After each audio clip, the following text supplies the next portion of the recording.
الحمد لله وكفى وسلام على عباده الذين اصطفى أما بعد فأعوذ بالله السميع العليم من الشيطان الرجيم بسم الله الرحمن الرحيم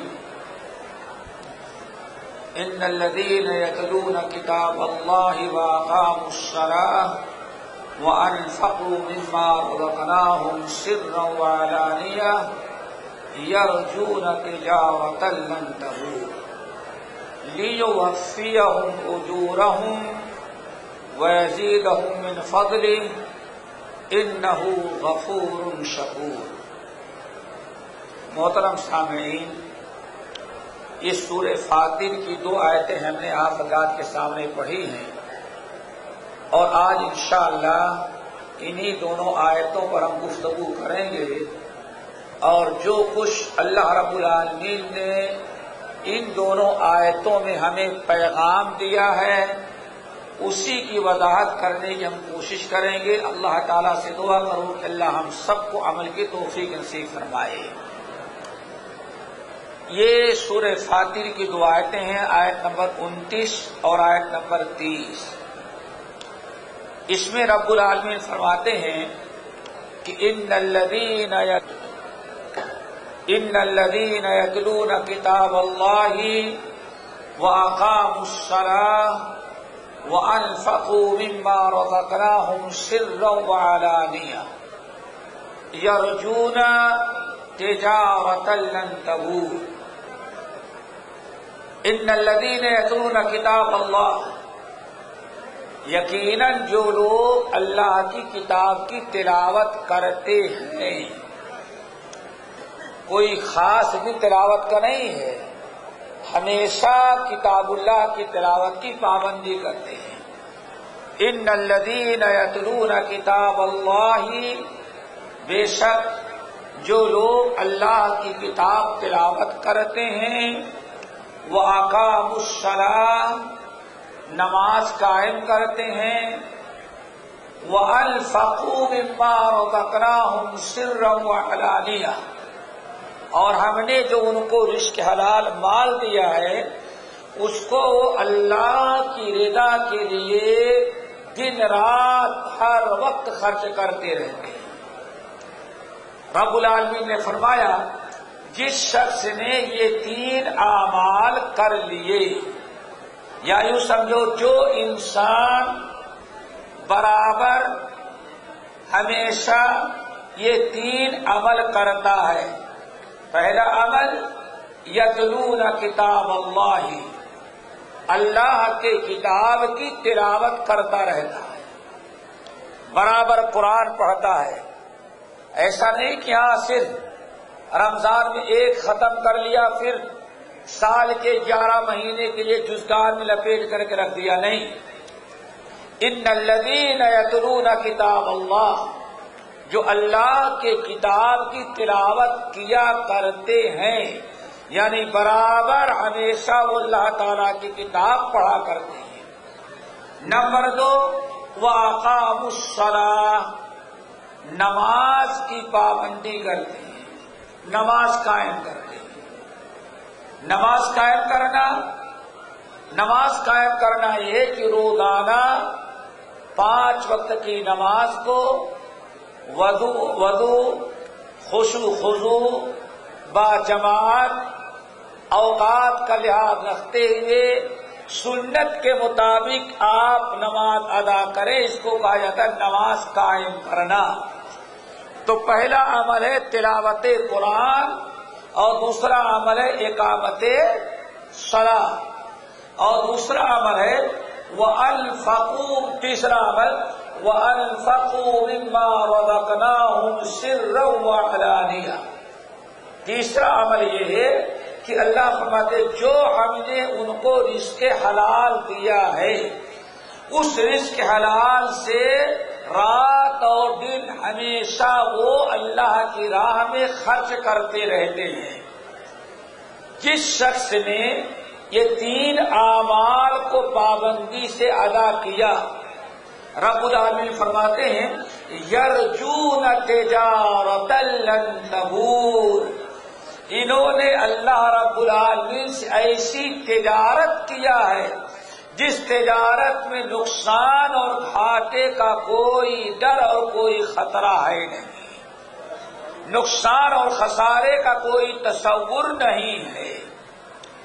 اگلی آیت میں اللہ نے فرمایا لیوفیہم اجورہم، اللہ رب العالمین یہ بشارت اس لیے سنا رہا ہے تاکہ ہمارے بندے یہ تینوں عمل کریں، کتاب اللہ کی تلاوت کریں، اقامت صلاۃ اور انفاق فی سبیل اللہ، یہ تینوں عمل کریں، لیوفیہم اجورہم من فضلہ، لیوفیہم اجورہم، تاکہ اللہ تعالیٰ ان کے نیکیوں کا پورا پورا بدلہ دے، وَيَزِيدَهُم مِّن فَضْلِهِ، اور پورا پورا بدلہ دے دینے کے بعد اللہ اور اپنے فضل و کرم سے اور اجر و ثواب عطا کر دیں گے۔ إِنَّهُ غَفُورٌ شَكُورٌ، اگر بندوں سے کوئی خطا ہو جائے تو بے انتہا مغفرت کرنے والا ہے اللہ تعالی، وشکور، اور نیکیاں کرتے ہیں تو ان کی نیکیوں کی قدر کرنے والا بھی اللہ تعالی ہے۔ دوستو، اس آیت میں اللہ نے 3 عمل کی بشارت سنائی ہے۔ ایک ہے اللہ کی کتاب کی تلاوت کرنا، قرآن پاک پڑھنا، قرآن پاک سیکھنا، قرآن پاک پر عمل کرنا، اور برابر قرآن پاک پڑھنے کی کوشش کرتے رہنا، تلاوت کرنے کی پابندی کرنا، اقامت صلاۃ اور انفاق فی سبیل اللہ۔ اللہ رب العالمین نے ان 3 اعمال میں سب سے پہلا عمل جو بیان کیا، ان الذین یتلون کتاب اللہ، اللہ کے کتاب کی تلاوت کو سب سے پہلے بیان کیا۔ 3 نیکیوں میں سب سے پہلے جو مقدم کیا اللہ تعالیٰ نے اقامت تلاوت قرآن کو۔ ان الذین یتلون کتاب اللہ، جو لوگ اللہ کے کتاب کی تلاوت کرتے ہیں، قرآن پاک کا پڑھنا اور قرآن پاک کی تلاوت کرنا یہ بہترین عمل ہے۔ اللہ تعالیٰ نے اپنے نبی کو حکم دیا وَرَتِّلِ الْقُرْآنَ تَرْتِيلًا، ہمارے نبی آپ ترتیل کے ساتھ ٹھہر ٹھہر کے قرآن پاک کی تلاوت کیا کریں۔ وَرَتِّلِ الْقُرْآنَ ترتیلا، آپ قرآن پاک کی تلاوت کیا کریں، اور تلاوت ترتیل کے ساتھ ہو، اطمینان کے ساتھ۔ علی رضی اللہ تعالیٰ عنہ سے کسی نے پوچھا ترتیل کے ساتھ قرآن کی تلاوت کرنے کا کیا مطلب ہے؟ علی رضی اللہ تعالیٰ عنہ نے کہا ترتیل کے ساتھ قرآن پڑھنے کا مطلب یہ ہے کہ انسان ٹھہر ٹھہر کر کے اطمینان کے ساتھ قرآن کی تلاوت کرے، ہر حروف اپنے مخرج سے ادا ہو، اللہ کے نبی علیہ السلام کا اسوہ اپنا کر کے تلاوت کیا جائے، اسی چیز کا نام ہے ترتیل۔ تو اللہ رب العالمین نے اپنے نبی کو تلاوت قرآن کا حکم دیا، فرمایا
چیز دیکھ کر کے پڑھتا ہے تو بہت زیادہ مشغول ہو جاتا ہے بنسبت اس کے کہ انسان زبان سے یاد کی ہوئی چیز کو پڑھ لے.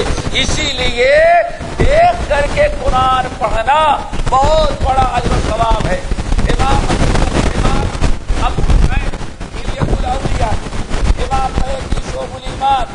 امام ابن عدی رحمۃ اللہ علیہ اپنی الکامل میں اور امام ابن شاہین رحمۃ اللہ علیہ اپنی الترغیب و ترہیب کے اندر بسند صحیح عبداللہ ابن مسعود رضی اللہ تعالیٰ عنہ سے روایت کیا کہ نبی علیہ السلام نے فرمایا من سرہ ان يحب اللہ ورسولہ فلیقرأ فی المصحف. اللہ کے نبی علیہ السلام فرما رہے تم میں سے جو انسان یہ چاہتا ہے کہ وہ اللہ سے محبت کرے، جو چاہتا ہے کہ رسول اللہ سے محبت کرے. اللہ اکبر. دیکھ کر کے تلاوت قرآن کرنا دوستو کتنی فضیلت کی چیز ہے. اللہ کے رسول کیا فرما رہے ہیں؟ من سرہ ان يحب اللہ ورسولہ فلیقرأ فی المصحف. تم میں سے جو انسان چاہتا ہے کہ اللہ سے محبت کرے، رسول سے محبت کرے، تو اللہ اس کے رسول سے محبت کرنا چاہتا ہے تو اسے یاد رکھنا چاہیے کہ فلیقرأ فی المصحف، وہ قرآن کو کھول کر کے قرآن دیکھ کر کے پڑھے، قرآن کی تلاوت کرے لیکن قرآن کو ہاتھ میں رکھ کر کے قرآن کو کھول کر کے پڑھے. فلیقرأ فی المصحف یعنی حدیث کا مطلب کیا ہوا؟ اللہ کی محبت بہت بڑی نعمت ہے، رسول کی محبت ایمان کا جز ہے، اللہ اس کے رسول کی محبت ایمان کا جز ہے، بہت بڑا اجر و ثواب ہے. نبی علیہ السلام دعا مانگتے تھے اللہم انی اسألک حبک وحب من یحبک وحب عمل یقربنی الی حبک. اے اللہ آپ اپنی محبت ہمیں عطا کر دیں کہ میں آپ سے محبت کرنے والا بن جاؤں. وحب من یحبک، اور ہمیں توفیق دیں کہ میں ان تمام لوگوں سے بھی محبت کروں، ان تمام لوگوں کی بھی محبت ہمارے دلوں میں ہو جو آپ سے محبت کرتے ہیں. آپ کی بھی محبت مجھے چاہیے اور آپ سے محبت کرنے والوں انسانوں کی بھی محبت ہمارے دل میں اللہ پیدا کر دیں. کتنی بڑی نعمت ہے. آپ نے ساتھ رمایا یہ نعمت کب حاصل ہوگی؟ جب تم دیکھ کر کے قرآن پاک کی تلاوت کرو گے. حب الہی اور حب رسول کے حصول کا ایک بہت بڑا ذریعہ اور سبب نبی علیہ السلام نے اس حدیث میں بیان کر دیا کہ تلاوت قرآن ہے لیکن دیکھ کر کے قرآن پاک کو دیکھ کر کے قرآن تلاوت کرے. تب حضرت عبداللہ ابن مسعود رضی اللہ تعالیٰ عنہ کہتے تھے اللہ اکبر کتنی پیاری بات. عبداللہ بن مسعود کہتے ادیم النظر فی المصحف ادیم النظر فی المصحف فإنہ دینکم فإنہ دینکم. اے امت محمد کے لوگوں، اے محمد صلی اللہ علیہ وسلم کے امتیوں، ادیم النظر ہمیشہ کوشش کرو دیکھ کر کے قرآن پڑھو. کوشش کرو اپنی نگاہیں زیادہ زیادہ قرآن پر رہیں. فإنہ دینکم، یہی قرآن پاک کو دیکھنا اور دیکھ کر کے تلاوت کرنا، اپنی نگاہیں قرآن پر رکھنا، یہی اصل میں اس امت کا دین ہے. عبداللہ بن مسعود رضی اللہ تعالیٰ عنہ نے قرآن پاک کو دیکھ کر کے تلاوت کرنے کو کیا قرار دیا؟ فإنہ دینکم، یہی تمہارا دین ہے. اللہ اکبر. حضرت عثمان بن عفان رضی اللہ تعالیٰ عنہ کا نام سنا ہوگا. عثمان بن عفان نے ایک مرتبہ نبی علیہ السلام کو فرماتے ہوئے سنا، بخاری مسلم کی روایت خیرکم من تعلم القرآن وعلمہ. تم میں سے سب سے اچھا انسان وہ ہے جو قرآن سیکھتا ہے اور قرآن سکھاتا ہے. اللہ اکبر. اس کو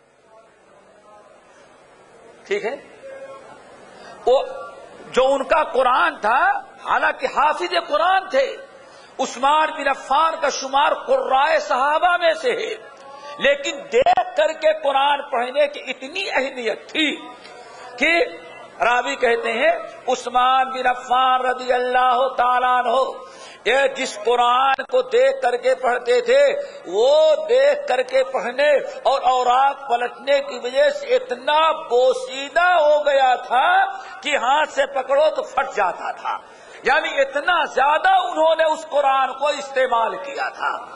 اور کہتے کیا ہیں، اب ذرا سنو، عثمان بن عفان اللہ تعالیٰ ان تمام بزرگوں کے اور ہمارے اسلاف کے ان اعمال کو ہمارے لیے اسوہ اور قدوہ بنا دے۔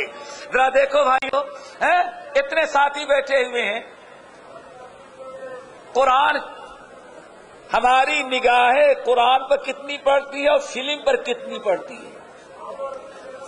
قرآن کو جزدان میں لپیٹ کے رکھ دیتے ہیں، ٹی وی کو کھلا رکھتے ہیں تاکہ فوری طور پر، ذرا دیکھا آپ نے کبھی ٹی وی کا استعمال جتنا آج ہم کر رہے ہیں وہ تو جانے دو، آج ٹیلی فون بیٹھ کر کے آدمی جتنا ٹیلی فون میں بٹن دبا دبا کر کے ٹائم برباد کر رہا ہے، اس کا 10واں حصہ بھی آج قرآن کھول کر کے دیکھنے میں اپنا ٹائم صرف نہیں کرتا۔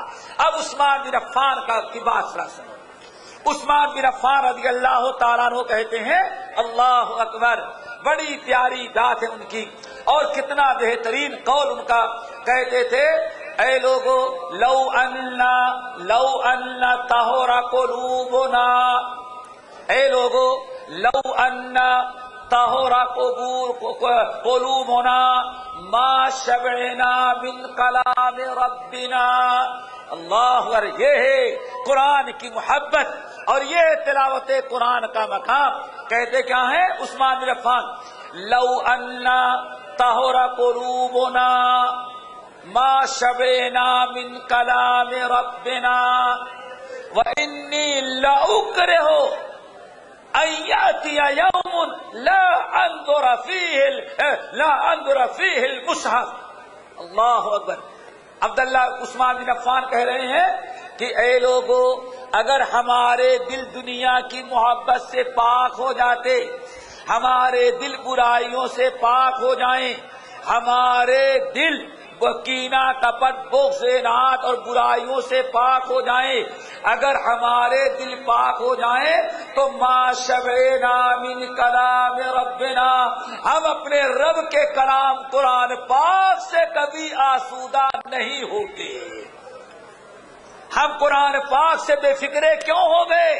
ہمارے دل صاف نہیں ہیں، ہمارے دل میں دنیا کی محبت، مال کی محبت، برائیوں کی محبت، شرک کی محبت، نفاق کی محبت، بدعات کی محبت، آج سنت سے زیادہ کس کی محبت دلوں میں؟ بدعتوں کی محبت ہے۔ کینہ کپٹ بغض اناد، اپنے بھائیوں سے حسد، اپنے بھائیوں سے نفرت کرنا۔ اب ہمیں قرآن پاک میں کوئی مزہ نہیں آتا۔ تراویح کی نماز میں امام 3 رکعت 3 آیتیں بھی پڑھ دے تو ہم آسودہ ہو جاتے ہیں، چوتھی کی ضرورت ہم کو نہیں ہے، اتنا آسودہ ہو گئے۔ یہ کیوں؟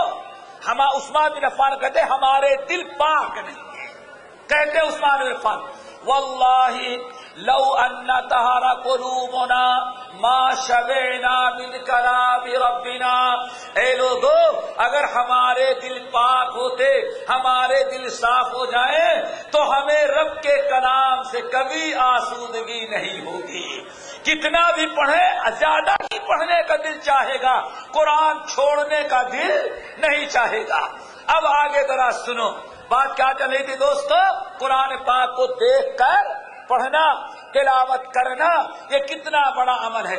عثمان بن عفان رضی اللہ تعالیٰ عنہ کہتے ہیں اے لوگو، میں اپنے زندگی کا سب سے بیکار دن، میں اپنی زندگی کا سب سے بیکار، سب سے ردی دن اس دن کو سمجھتا ہوں کہ صبح اور شام 24 گھنٹے گزر جائیں لیکن قرآن کھول کر کے آنکھوں سے دیکھنے کی نوبت عثمان کو نہ ملے۔ کیا کہہ رہے، بات سمجھ میں آئی؟ سب سے بیکار دن، عثمان بن عفان کہتے ہیں میرے زندگی کا سب سے بیکار دن، سب سے فضول دن، سب سے منحوس دن ہم کو وہ سمجھ میں آتا ہے کہ 24 گھنٹے گزر جائیں اور عثمان کو ہاتھ میں قرآن لے کر کے کھول کر کے قرآن پڑھنے کی نوبت نہ آئے۔ اسی لیے آپ لوگوں نے سنا ہوگا، اللہ اکبر، عثمان، میرے بھائیوں، ایک حدیث نے عثمان بن عفان کو اتنا پابند بنا دیا، کیا؟ خیرکم من تعلم القرآن وعلمہ۔